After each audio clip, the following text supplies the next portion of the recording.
Hello साथियों, नमस्कार। आपका स्वागत है आपके अपने चैनल पर। और इस सेशन में आज हम आपके लिए लेकर आए हैं 45 महत्वपूर्ण प्रश्न जो पिछली कई ऐसी परीक्षा हुई है उनमें पूछे गए हैं।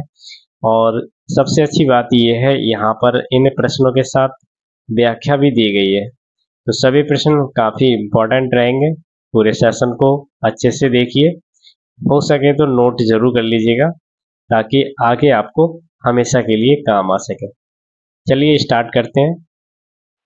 तो देखिए, पहला प्रश्न है आपके सामने कि निम्न में से कौन सा वाक्य कृतवाच्य है। आंसर इसमें राइट लगाएंगे बी ऑप्शन। अध्यापक ने विद्यार्थी को पाठ पढ़ाया। दिए गए वाक्य में अध्यापक ने विद्यार्थियों को पाठ पढ़ाया वाक्य में कृतवाच्य है, क्योंकि उक्त में कर्ता अध्यापक है कि प्रधानता लक्षित हो रही है। वाच्य के तीन भेद होते हैं, कृतवाच्य, कर्मवाच्य और भाववाच्य। दूसरा प्रश्न, ला और सा का उच्चारण किस स्थान से होता है।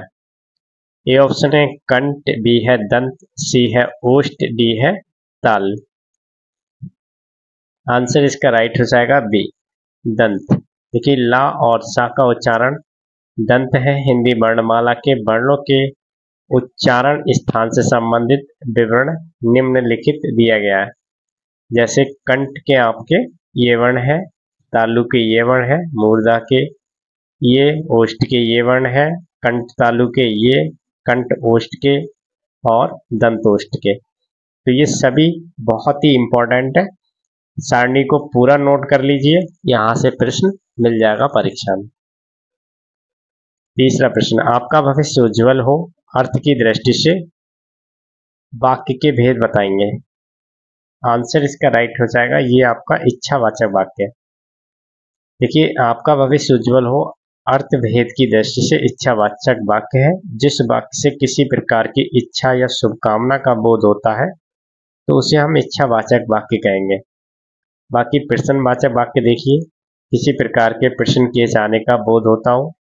निषेधवाचक वाक्य में क्या होता है कि किसी भी प्रकार की बात का ना होना पाया जाएगा। वहीं आज्ञावाचक वाक्य किसी प्रकार की आज्ञा का बोध होता है। और भाववाच्य में क्या होता है कि क्रिया के उस रूपांतरण को भाववाच्य कहते हैं जिससे वाक्य में भाव की प्रधानता का बोध होता है। प्रश्न संख्या 4, जिस भाषा का अनुवाद किया जाता है उसे क्या कहते हैं। स्त्रोत भाषा, बिल्कुल करेक्ट, ए ऑप्शन। देखिए, जिस भाषा का अनुवाद किया जाता है उसे हम स्त्रोत भाषा कहते हैं, तथा जिस नई भाषा में अनुवाद करना है वह लक्ष्य भाषा या प्रस्तुत भाषा कहलाती है। एक निश्चित पैमाने के अनुसार लिखी या बोले जाने वाली भाषा मानक भाषा कहलाती है। इसका पैमाना व्याकरण होता है। प्रश्न संख्या 5, हिंदी को भारत की राजभाषा कब बनाया गया। आंसर इसका राइट हो जाएगा सी, 14 सितंबर 1949 को हिंदी को भारत की राजभाषा के रूप में स्वीकार किया गया है। इसी कारण प्रत्येक वर्ष 14 सितंबर को हिंदी दिवस के रूप में मनाया जाता है।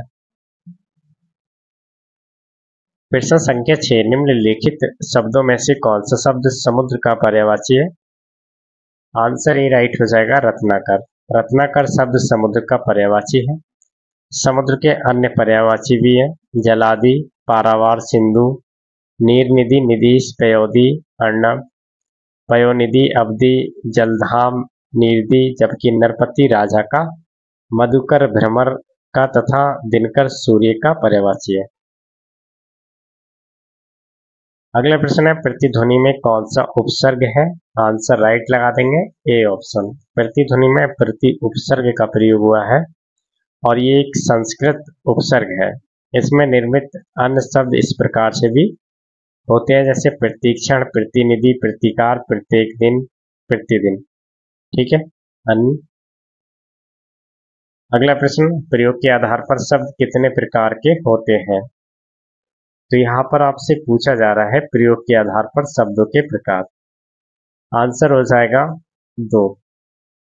देखिए, एक तो आपका विकारी शब्द होता है, दूसरा अविकारी शब्द। लेकिन ये सभी प्रयोग के आधार पर है।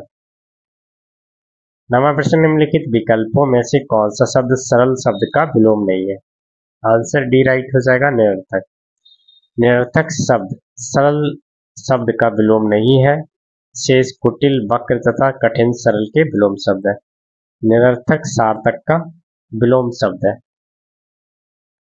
10वां प्रश्न, इनमें से किस स्थान पर प्रथम बौद्ध संगति का आयोजन किया गया था? आंसर राइट लगा देंगे, राजगीर। देखिए, प्रथम बौद्ध संगति का आयोजन 483 ईस्वी ईसा पूर्व राजगीर में हुआ था। संगीत मगध सम्राट अजातशत्रु के काल में हुई थी। इसकी अध्यक्षता महाकश्यप ने की थी। द्वितीय बौद्ध संगति वैशाली में, तृतीय संगति पाटलिपुत्र में और चतुर्थ बौद्ध संगति कुंडलवन में हुई थी।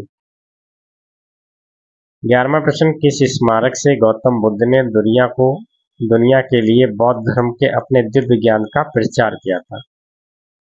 आंसर राइट हो जाएगा, डी सारनाथ। देखिए, महात्मा गौतम बुद्ध ने प्रथम उपदेश को धर्म चक्र प्रवर्तन कहा जाता है। गौतम बुद्ध ने अपना प्रथम उपदेश 5 ब्राह्मणों को सारनाथ, उत्तर प्रदेश, वाराणसी में दिया था। सारनाथ को ऋषिपत्तनम के नाम से भी जाना जाता है। गौतम बुद्ध का अपना सर्वाधिक उपदेश कौशल देश की राजधानी श्रावस्ती में दिया था।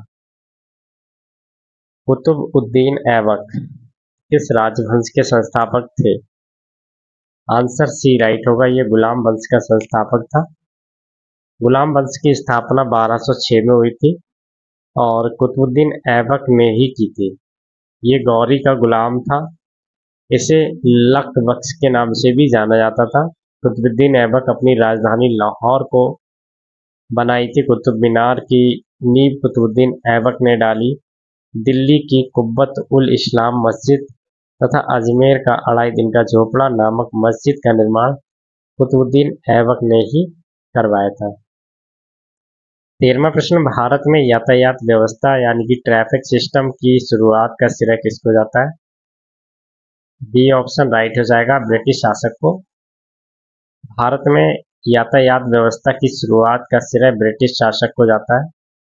1854 में governor general Lord Dalhousie Bharat के मुख्य स्थानों को जोड़ने के लिए ट्रक लाइन की रूपरेखा बनाई। ईस्ट इंडिया कंपनी ने रेलवे की शुरुआत 16 अप्रैल 1853 ईस्वी को की थी। अगला प्रश्न, निम्नलिखित में से कौन से मौलिक कर्तव्य है? तो देखिए, ये सभी क्या है, मौलिक कर्तव्य है। ठीक है, 26 जनवरी 1950 को लागू किए गए भारतीय संविधान में मौलिक कर्तव्यों को कोई उल्लेख नहीं था। 42वें संविधान संशोधन अधिनियम 1976 द्वारा स्वर्ण सिंह समिति के सुझाव पर भारतीय संविधान में एक नया भाग 4 का जोड़ा गया, जिसमें अनुच्छेद 51 का के अंतर्गत 10 मौलिक कर्तव्यों को भी जोड़ दिया गया था। अगला प्रश्न है, इनमें से क्या भारतीय नागरिकों को आर्थिक न्याय प्रदान करता है? तो वह है आपका राज्य के नीति निर्देशक सिद्धांत। 16वां प्रश्न, निम्न में से क्या नागरिक समाज के रूप में नहीं माना जाता है? तो आंसर हो जाएगा आपका विधानमंडल। नेक्स्ट क्वेश्चन, निम्नलिखित में से कौन सी झील मणिपुर में स्थित है? बी ऑप्शन राइट, लोकटक झील। देखिए, लोकटक झील भारत के ताजे पानी की झील है। ये बड़ी झील है और ये मणिपुर की राजधानी इम्फाल से 53 किलोमीटर दूर और दीमापुर रेलवे स्टेशन के निकट स्थित है। इसे दुनिया का एकमात्र तैरती हुई झील कहा जाता है। केरल के लामजाओ नेशनल पार्क इसी झील में स्थित है, जो विश्व का एकमात्र तैरता हुआ नेशनल पार्क है। 18वां प्रश्न, भारत का रूर किस नदी बेसिन को कहा जाता है? दामोदर नदी बेसिन को भारत का रूर कहा जाता है। वेरी वेरी इंपॉर्टेंट क्वेश्चन है। दुलस्ती परियोजना किस नदी पर स्थित है? तो आंसर इसका राइट हो जाएगा, ये चिनाब नदी पर। दुलस्ती परियोजना जम्मू और कश्मीर के किश्तवाड़ जिले में चिनाब नदी पर स्थित है। यह एक रन ऑफ द रिवर परियोजना है, जिसमें 390 मेगावाट की क्षमता स्थापित की गई है। पावर स्टेशन पर 2007 में प्रारंभ किया गया था। अगला प्रश्न है, निम्नलिखित में से कौन विशेष रूप से लाल पांडा के लिए राष्ट्रीय उद्यानों में से एक है? नवेगांव राष्ट्रीय उद्यान, पापी कोंडा राष्ट्रीय उद्यान, खांगचेदजोंगा राष्ट्रीय उद्यान या इनमें से कोई नहीं? तो देखिए इसका राइट आंसर क्या हो जाएगा, सी ऑप्शन, खांगचेदजोंगा उद्यान विशेष रूप से लाल पांडा के लिए राष्ट्रीय उद्यान सिक्किम में स्थित है। लाल पांडा सिक्किम राज्य का पशु है। नवेगांव राष्ट्रीय उद्यान महाराष्ट्र में है। पापी कोंडा राष्ट्रीय उद्यान ये आपका आंध्र प्रदेश में पड़ता है। 21वां प्रश्न, भारत में सर्वाधिक जनसंख्या वाला राज्य बताएंगे कौन सा है? आंसर बी राइट हो जाएगा, उत्तर प्रदेश भारत में सबसे अधिक जनसंख्या वाला राज्य है। भारत में सर्वाधिक जनसंख्या घनत्व राज्य बिहार है। भारत में सर्वाधिक लिंग अनुपात वाला राज्य केरल है और भारत में सर्वाधिक नगरीय जनसंख्या वाला राज्य महाराष्ट्र है। वेरी वेरी इंपॉर्टेंट क्वेश्चन है, याद कर लेंगे या नोट कर लेंगे। 22वां प्रश्न, उत्तर प्रदेश में आसरा योजना कब लागू की गई थी? आंसर इसका बी हो जाएगा, 20 अप्रैल 2013 को उत्तर प्रदेश सरकार द्वारा शहरी क्षेत्रों के अल्पसंख्यक बहुल मलिन बस्तियों में कम लागत पर रिहायशी मकान उपलब्ध कराने के लिए उद्देश्य से आसरा योजना की शुरुआत की गई थी। 23वां प्रश्न, गति जो कुछ समय के बाद खुद को दोहराती है उसे खालिस्तानिक गति कहा जाता है। आंसर भी हो जाएगा आप देख। 24वां प्रश्न, निम्न में से किस रंग का सबसे अधिक तरंग दैर्ध्य सबसे अधिक होता है? नारंगी कलर। 25वां प्रश्न, इनमें से कौन सी धातु ताप का अच्छा सुचालक एवं परंतु बिजली का बुरा सुचालक होती है? तो आंसर इसमें निकल के आता है बी ऑप्शन, अभ्रक। अभ्रक ताप का अच्छा सुचालक परंतु बिजली का बुरा सुचालक होता है। ऊष्मा तथा बिजली का सुचालक स्वर्ण, चांदी, तांबा, एल्युमिनियम आदि उल्लेखनीय है। चांदी विद्युत का सबसे अच्छा सुचालक माना जाता है। नेक्स्ट क्वेश्चन, निम्न में से कौन सी किरणें वायुमंडल में उपस्थित ओजोन परत द्वारा अवशोषित होती हैं? आंसर ए राइट होगा, पराबैंगनी। भारत देश का विश्व धरोहर स्थलों की संख्या के आधार पर कौन सा स्थान रखता है? 7वां। अगला प्रश्न, विश्व का प्रथम महिला अंतरिक्ष यात्री कौन थी? विश्व की प्रथम महिला अंतरिक्ष यात्री बताएंगे। ए ऑप्शन राइट होगा, वैलेंटीना टेरेस्कोवा। देखिए वैलेंटीना टेराकोशा रूस यानी विश्व की प्रथम महिला अंतरिक्ष यात्री थी। इन्होंने 1963 में बोस्टॉक 6 नामक यान से अंतरिक्ष यात्रा की थी। 29वां प्रश्न, कैप्टन राकेश शर्मा ने किस वर्ष में सोवियत अंतरिक्ष कार्यक्रम में अंतरिक्ष की यात्रा की थी? 1984 में। अगला प्रश्न, भारत ने बराक 8 पृथ्वी से आकाश में मार करने वाली मिसाइल किस देश के सहयोग से विकसित की? ए ऑप्शन राइट होगा, इजराइल। अगला प्रश्न देखेंगे, संपूर्ण किस गोलार्ध में पड़ता है? तो आंसर बी राइट लगा देंगे, उत्तरी गोलार्ध में। भारत एशिया महाद्वीप का एक देश है जो एशिया के दक्षिणी भाग में हिंद महासागर के शीर्ष पर 3 ओर समुद्र से घिरा हुआ है। पूरा भारत उत्तरी गोलार्ध में पड़ता है। राष्ट्रीय कृषि वानिकी अनुसंधान केंद्र उत्तर प्रदेश की किस जिले में स्थित है? झांसी राइट हो जाएगा।